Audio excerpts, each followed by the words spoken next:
Bom dia a todos, iniciando aqui mais um estudo do mini índice, hoje dia 20 de setembro de 2022. E que pregão ontem, hein, pessoal? Olha, a gente comentou muito dessa barra aqui, que ela foi muito... A gente olha para trás, pouquíssimas barras tiveram esse corpo vendedor forte, né? Abrindo praticamente no topo do dia e fechando praticamente na máxima do dia. Rodando aqui entre máximas e mínimas, 3.800 pontos. E aí nós temos o dia de ontem, que a gente está falando aí de 4.520 pontos. Olha que linda essa barra, né, pessoal? E praticamente fechando no topo do dia, né? Abriu, não caiu mais, praticamente, né? E subiu de forma intensa. Então a gente tem um índice aqui, ó, vindo fazer essa perna muito forte, né, de 30 dias de subida. Aí ele monta um pivô de baixa, monta um outro pivôzinho que não chegou a confirmar porque falhou nesse fundo aqui, né? E aí ele arma de novo uma potencial subida, né, com esse movimento. E aí a gente esperava que ele fizesse isso para ter uma simetria melhor, né? Falando de análise gráfica, mas aí ele vem, tem essa pancada, tem um dia de descanso, tem mais um dia negativo, tem aí esse dia aqui, pessoal, essas falhas que acontecem são muito importantes a gente entender, porque esse candle aqui, ele rompe a mínima desse, de forma muito tímida, e aí volta e fecha positivo. Esse tipo de falha tem que nos dar algum tipo de sinal, assim como aqui, ó, esse candle, assim como esse candle, assim como esse candle, esses candles. Você vê que ele está subindo forte, aí do nada, por 2 dias o cara segura nessa faixa, tem alguma coisa de errado. Ele sobe, faz um doji, segura aqui na máxima, toca a máxima no terceiro dia, tem alguma coisa errada. Sobe, vem aqui, rompe, volta, fecha abaixo desse rompimento, tem alguma coisa errada. Então, aqui fica claro, né, nesse candle, que ele teve uma falha de fundo. Eu nem lembro se eu analisei isso dessa forma ontem no nosso estudo, mas fica claro aqui uma não vontade de romper esse fundo aqui, ó. Tanto que ele rompe falso e volta. Ele só rompeu falso porque ele abriu em gap. Não foi nem porque ele caiu. Então, pessoal, aqui a gente tem essa estrutura sendo montada, só que aqui a gente pode ver o que? Um padrão de alargamento, né? Ó. Esse aqui é um padrão de alargamento nesse curto prazo aqui, ó. Ele faz fundo menor, faz topo maior, aí vai que ele bate aqui, ó, aí fica fazendo isso aqui, ó. Aí é brincadeira com a gente, né? Então, nesses últimos dias, eu estou conseguindo ver mais um padrão de alargamento, e aí, em teoria, o índice deve vir buscar, para confirmar esse padrão de alargamento, ele deve fazer isso. E aí vamos ver como ele vai se comportar nesse topo. Vamos ver como ele vai se comportar nesse topo, vamos ver como ele vai se comportar aqui e como vai se comportar aqui, que em teoria é o topo de alargamento, né? Ou então, isso é uma possibilidade, um padrão de alargamento, ou então, quando ele chegar aqui, ele decide romper de fato, aí é lindo, né? Aí a gente tem um movimento maior assim, né? Ou então ele pode estar só armando um pivô maior para queda. Então, temos sempre trabalhando com os 3 possíveis movimentos, né, de mercado, que não existem outros. Não existem outros. Ou ele sobe, ou ele cai, ou ele lateraliza. Então, aqui a gente tem montado esse cenário. Se a gente estiver falando da queda, ó, ele já passou um pouco do ponto de máximo de retração. Claro que daqui ele pode cair, mas quando ele trabalha acima dessa região, que é o máximo do 61,8, eu já começo a ver que ele está com força suficiente para subir. Se ele tivesse nessa região aqui, ó, eu estaria mais tentando visualizar esse tipo de movimento, né? Mas levando em consideração essas falhas de fundo que ele teve. Mas, como ele já passou desse ponto, então eu entendo que ele está mais querendo buscar esse topo aqui agora e fazer os testes para subir ou para bater aqui nesse topo e começar a cair, né? Vamos aguardar. O importante são as regiões. Adivinhar o lado, ninguém vai adivinhar. Se ele sobe, se ele cai ou se ele lateraliza. E é muito fácil falar que ou vai subir, ou vai cair, ou vai lateralizar, porque é óbvio. O importante é a gente definir os pontos. Os pontos onde ele pode mudar de ideia, os pontos onde vai ter briga, os pontos onde a gente é melhor comprar, os pontos onde é melhor vender. Vindo aqui, pessoal, vou direto para 15 minutos.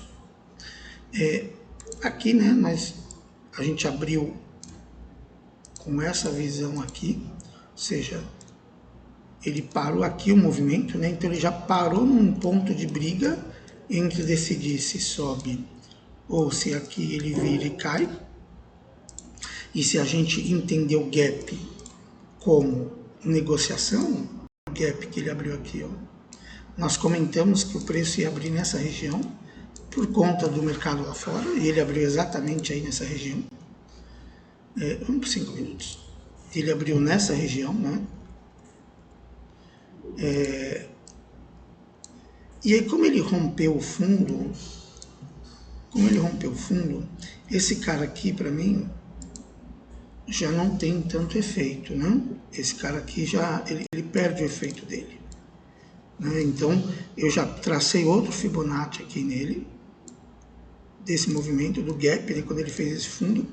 E aí a nossa ideia é, opa, se ele fizer isso aqui, essa área a gente vai vender, ou se nessa região aqui ele falhar, a gente vai comprar. Só que também, como ele abriu forte, a gente pensou nesse possível movimento. Então a compra também, ela tem que, dependendo do ponto, ela já vai estar muito perto daqui, né? E aí fica mais arriscado. Eu vou confessar para vocês que eu entrei em venda. Eu fiz 2 vendas aqui, ó. Eu fiz uma venda, deixa eu aqui por 2 minutos. Fiz uma venda. Na verdade, eu fiz uma compra aqui, curta, testando esse topo, deu certo. Aí eu fiz uma venda aqui. Eu fiz outra venda aqui. Eu fiz essa venda aqui, estopei. Aí, por quê? Entrei num ponto de retorno em 2 minutos, foi um sinal fraco. Então eu esperei ele montar um pivô. Aí ele fez pivô de alta. Quando ele fez o pivô de baixa, nesse ponto aqui eu entrei, pessoal. Antecipei um pouquinho a entrada. Andou, furou o fundo, montando um pivô de baixa, mas ele não quis baixar, não quis. Então aqui nesse momento eu já estava com 2 stops, 2 loss. Um gain e 2 loss, mas o gain foi muito pequeno, então a gente estava mais no prejuízo. Então eu comecei a visualizar agora essa estrutura. Eu falei, bem, então o preço, aí não entrei comprado, quando eu estopei aqui. Eu não entrei comprado, mas aí ele deu essa compra aqui, e eu não entrei comprado, porque eu preferi esperar um pouco mais. Ele deu essa compra, por que deu essa compra? Porque se a gente olhar, isso aqui é um fundo importante. Ainda que esse movimento já tenha perdido o sentido, porque o topo e o fundo estão aqui, o topo está aqui, o fundo está aqui, ele está trabalhando em cima de uma região que foi suporte. E aqui ele foi testado como resistência. Opa, rompeu a resistência, voltou. Então aqui dava uma compra. Só que como estava muito perto, aqui, ó, aqui ele pode simplesmente fazer isso aqui. Daqui dá quantos pontos? 340 pontos. Ainda assim era uma venda boa, né? Uma compra boa. Colocar um stop aqui, vamos ver de quanto estava o stop. Um stop bem mais folgado. 300 pontos é muito. Se você vem e coloca um stop aqui, apesar de não ser o ponto ideal, dava uma relação boa de... Mas e se ele resolve corrigir isso até os 50%? Ou seja, é uma compra mais arriscada, né? Apesar de você ter essa referência aqui. Deu o sinal? Deu. Eu vou ter que estudar mais para entender como eu posso usar movimentos anteriores, estruturas anteriores, para poder direcionar o meu operacional. Porque como essa estrutura foi montada, a gente estava imaginando isso daqui. Até porque, olha o gap. Ele volta até aqui, ele está quase fechando o gap.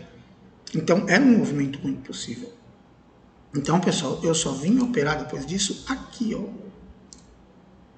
Que aqui está 100% dentro do meu operacional. Veio, rompeu, fez o pivô, montou. Essa entrada aqui fica linda.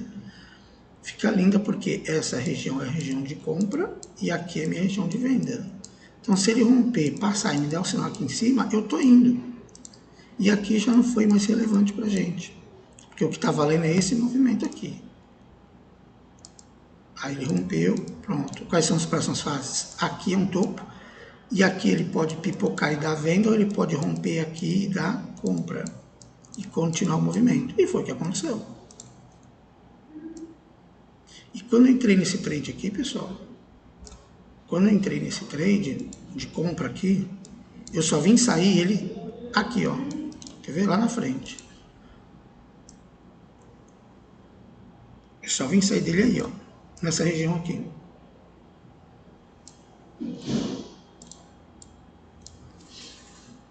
Porque eu só fui adicionando, eu só fui operando, adicionando, fazendo parcial, aí tocava na linha parcial, adicionava, tirava um pouquinho aqui, tocava na linha de novo, adicionava, tirava um pouquinho, tocava na linha, adicionava, ou seja, eu fui aumentando a mão dentro do próprio trade, né? E aí a gente vem o resto do dia, e uns 5 minutos, né? Pronto, aí ele vem, olha só como ele respeita, né, as médias rápidas, né? Aqui ele trabalha um pouquinho abaixo, lateralizando, né? Muito forte o dia, muito forte o dia. Então, para hoje, o que a gente visualiza, né, pessoal? Vamos lá para o 15, porque é aqui que a gente tem que estudar. A gente tem algumas estruturas aqui, né? A gente tem essa estrutura possível, a gente tem essa estrutura possível. E aí eu acho que eu vou trabalhar mais com essa estrutura, até para que ele venha testar essa faixa de preço aqui, ó. Que lá atrás foi o quê? Foi esse topo, olha só onde essa faixa de preço aqui, né? Foi nesse ponto aqui, né? Nesse topinho aqui. Pode não ser uma referência tão forte, né? Mas também teve briga aqui, né? Teve briga aqui, então vamos deixá-lo aí para a gente testar, tá? Então, pessoal, eu vou trabalhar com esse movimento, até porque para que ele volte um pouco mais forte para as médias rápidas, para a média de 17, que é essa daqui. Então, um movimento lindo seria isso aqui, tenha um respiro um pouco maior para poder aí subir. E aí a gente tem essas referências aqui, né, pessoal, que são aqueles topos dos diários, né? Então a gente pode aqui tá estudando dessa forma. E aí a gente está falando de comprar nessa região, né? A gente está falando de vender nessa região. Eu não consigo vender antes disso. Aí aqui embaixo a gente está comprando aqui nessa região e vendendo aqui nessa região. Tipo 5, porque mesmo assim, né, o gráfico está tão...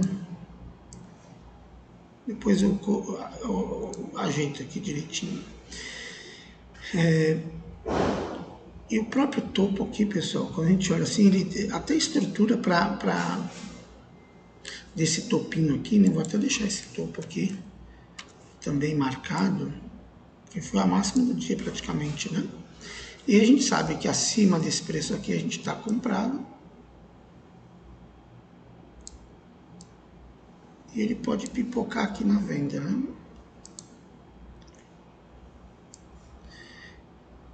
Se a gente vai lá no 2 minutos, aí a gente vê a amplitude correta, né? porque o gráfico está tão pequeno pela força do movimento, né? Acho que aqui dá para, aqui dá para ter uma ideia melhor do que a gente está falando. Então vou deixar essas marcações, tá, pessoal? Depois eu deixo bonitinho. Então o preço lá fora, pessoal, está abrindo aí a 0,4, tá? 0,4, vamos ver aqui. Quando eu abri estava 0,4 negativo. 0,5 agora, né? 0,5 é o mercado futuro. E a gente tem notícias 9h30, tá? Então, 0,4, ele deve abrir já testando aqui um pouquinho essa região, ó. Se a gente colocar 0,4, deve estar aqui, ó, nessa região. Então, é uma região boa para ele testar, porque tem esse fundinho aqui, tem esse fundinho aqui. Então, ele testando aqui, vindo e nos dando compra, opa, é um movimento mais lindo, porque a gente está comprando na região de compra, está testando esse suporte e vai buscar o fechamento de gap. A operação mais linda aqui é ele abrir aqui, dar um sinal de compra e buscar o fechamento de gap e depois continuar a subida. Ou não, ou ele vai vir, vai testar, onde é que ele vai querer corrigir. De ontem ele começa a dar venda aqui nessa região pra gente, buscando essas próximas regiões aqui, né? Certo, pessoal? Então fica aí o estudo de hoje, está desenhado aí os nossos pontos de compra e pontos de venda, cada vez mais estudando as regiões, pessoal. Eu tenho visto que tá se respeitando muito, né? Então eu tô com isso muito positivo dentro do meu operacional, onde a gente estuda que vai briga, onde a gente estuda que o preço pode mudar de comportamento. Ele tem ou mudado ou confirmado, porque sempre são as duas possibilidades, mas ali você sente que vai ter uma briga, então ali é referência de alvos, referência de parciais, né? Então isso tem funcionado muito bem dentro do operacional que eu estou utilizando. O que eu preciso aprimorar cada vez mais é os sinais da entrada. Às vezes eu estou entrando muito em micro pivôs, ou em pontos de retorno apenas, e eu preciso estudar mais um pouquinho essa questão dos sinais de entrada para ter uma assertividade melhor nas operações. Mas dentro desse operacional a gente está aqui em conjunto, compartilhando, estudando junto, estudando os sinais para a gente poder estar cada vez mais assertivo, tá bom? Pois um abraço a todos, bons trades, e nunca se esqueçam do gerenciamento de risco, pessoal. Não se esqueçam de gerenciamento de risco. Um abraço a todos e bom dia.